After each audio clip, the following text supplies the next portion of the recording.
भारत माता की, भारत माता की। मंच पर विराजमान हरियाणा में हमारे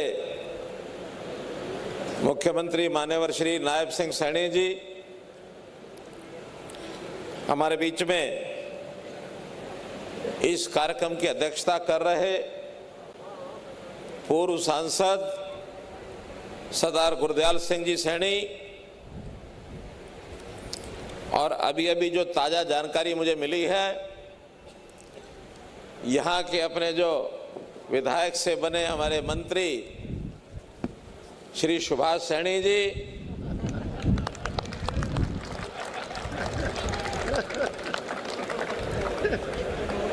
वैसे एक बात बताऊं, ये जरा सोच समझ के बाद में सैनी कहलाए हैं।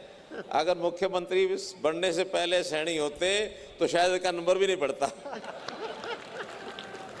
क्योंकि दो सैनी तो हो नहीं सकता था ना मंत्रिमंडल में। कोई बात नहीं, बड़ी सोची समझी तरीके से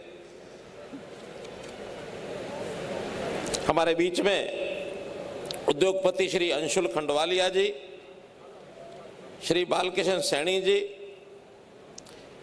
चेयरमैन कॉन्फेड श्री करमवीर सैनी जी, प्रधान सैनी समाज सभा कुरुक्षेत्र श्री गुरनाम सिंह सैनी जी, पार्टी के हमारे महामंत्री पूर्व में विधायक डॉक्टर पवन सैनी जी, पूर्व मंत्री वर्तमान में हमारे विधायक सरदार संदीप सिंह जी, और हमारी माता समान श्रीमती सावित्री जिंदल जी जो पूर्व में मंत्री रही हैं, यहाँ के पूर्व सांसद बहन श्रीमती कैलाश्वर सैनी जी, विधायक इंद्री श्री रामकुमार कश्यप जी, अध्यक्ष पिछड़ा वर्ग पार्टी का हमारा जो मोर्चा है और पूर्व में रहे मंत्री श्री कर्णदेव कंबोज जी, पार्टी के जिला प्रधान श्री रवि वातान जी, श्रीपाल सैनी जी, श्री जवाहर सैनी जी, उपस्थित सभी अपने समाज के अथवा राजनीतिक क्षेत्र के अग्रिम पंक्ति के हमारे सभी अन्य नेतागण, सभा में उपस्थित बुजुर्गों, नौजवान साथियों, माताओं बहनों, पत्रकार छायाकार मित्रों, आज का अवसर एक इतिहास की उस गाथा को याद करने का अवसर है जब इस देश में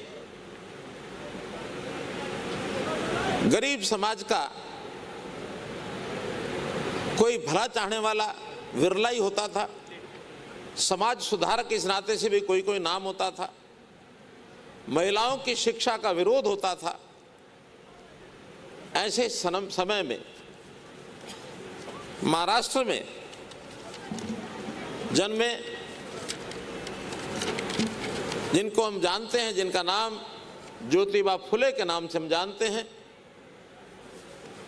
सन 1827 में उनका जन्म हुआ।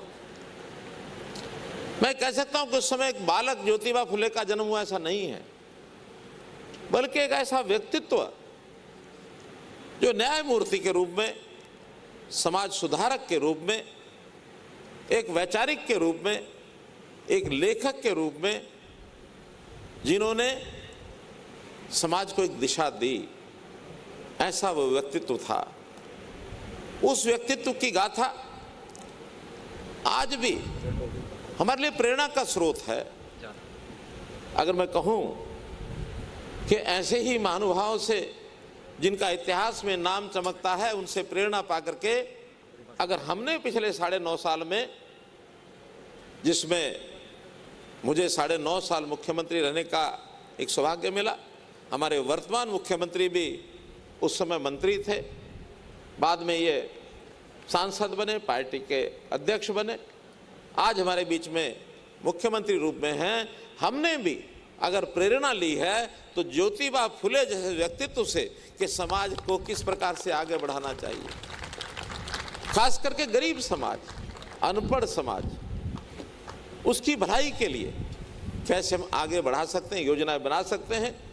दीनदयाल जी उपाध्याय ने एक शब्द हमको दिया, अंत्योदय। समाज के अंतिम पायदान पर खड़ा व्यक्ति अगर उसका भला हो जाए, उसको मुख्य धारा में ले आओ, तो ये समाज की खुशहाली स्वाभाविक आ जाएगी, समाज में सुख और शांति कायम हो जाएगी। तो इसलिए भाइयों बहनों, बहुत योजनाएं हमने चलाई। उन योजनाओं को इस समय बोलने का, बताने का अवसर नहीं है।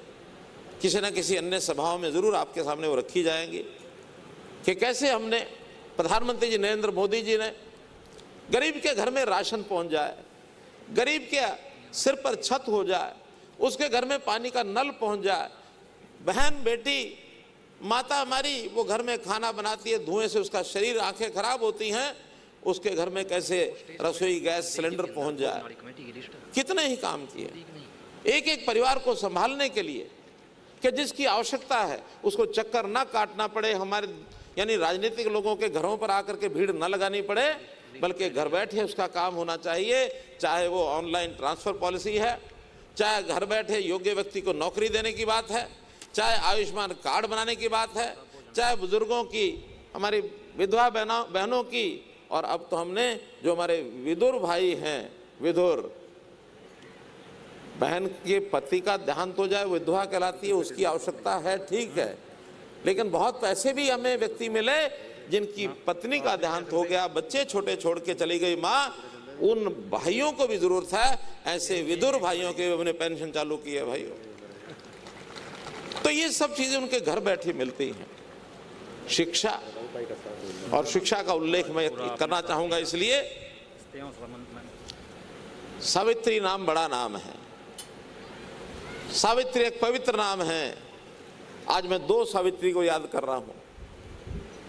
एक सावित्रीबाई फुले, जिन्होंने महात्मा ज्योतिबा फुले की अर्धांगिनी बनकर के और शिक्षा जगत में महिलाओं की शिक्षा की लौ जलाने में काम किया।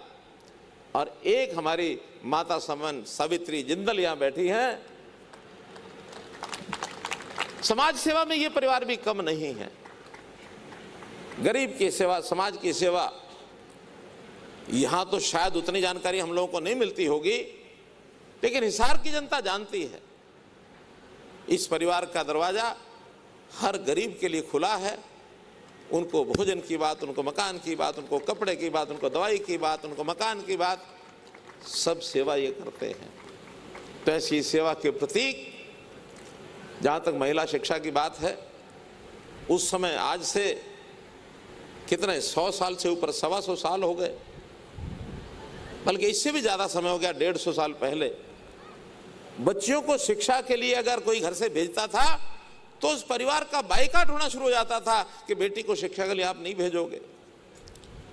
लेकिन सावित्रीबाई फुले ने जब शिक्षिका बनके स्कूल चालू किया बच्चियों का, तो स्कूल में जाते हुए उनके ऊपर घृणा की दृष्टि से देखते हुए गंदगी फेंक दी जाती थी कि महिला हमारी बच्चियों को बिगाड़ देगी, गंदगी फेंक देते थे।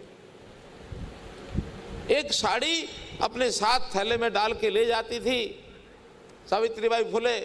स्कूल में जाने के बाद अगर कपड़े गंदे हो गए तो कपड़े बदल करके फिर बच्चियों को पढ़ाती थी। ये स्थिति थी उस समय, ये स्थिति थी। इस समाज सुधार के काम को करते हुए ज्योतिबा फुले के माता पिता को किसी ने बहका दिया कि तुम्हारा बेटा और उसकी पत्नी ये दोनों समाज को खराब कर रहे हैं। और स्थिति ऐसी आ गई कि माता पिता ने ज्योतिबा फुले को घर से निकाल दिया कि अगर ये सब काम करने हैं तो घर में नहीं रहोगे, और इन्होंने समाज के सुधार के लिए घर छोड़ दिया। एक बार तो इनके सारे स्कूल बंद हो गए, बाद में फिर से मेहनत करके, परिश्रम करके, बच्चों को ला करके अपनी मेहनत से पति पत्नी दोनों पढ़ाते थे। पैसे का खर्च तो होता नहीं था उस समय, क्योंकि दोनों ही पढ़ाते थे, लेकिन अपने जीवन यापन के लिए कैसे न कैसे व्यवस्था करते थे। बच्चियों की शिक्षा एक महत्वपूर्ण विषय इनके लिए था। भाई बहनों, इनके दुश्मन भी हो गए थे। एक बार ऐसा बताते हैं कि ज्योतिबा फुले रात को सोए हुए थे और कोई दो आदमी रात के अंधेरे में इनके कमरे में प्रवेश कर गए थोड़ी आवाज हुई, आहट हुई, इन्होंने देखा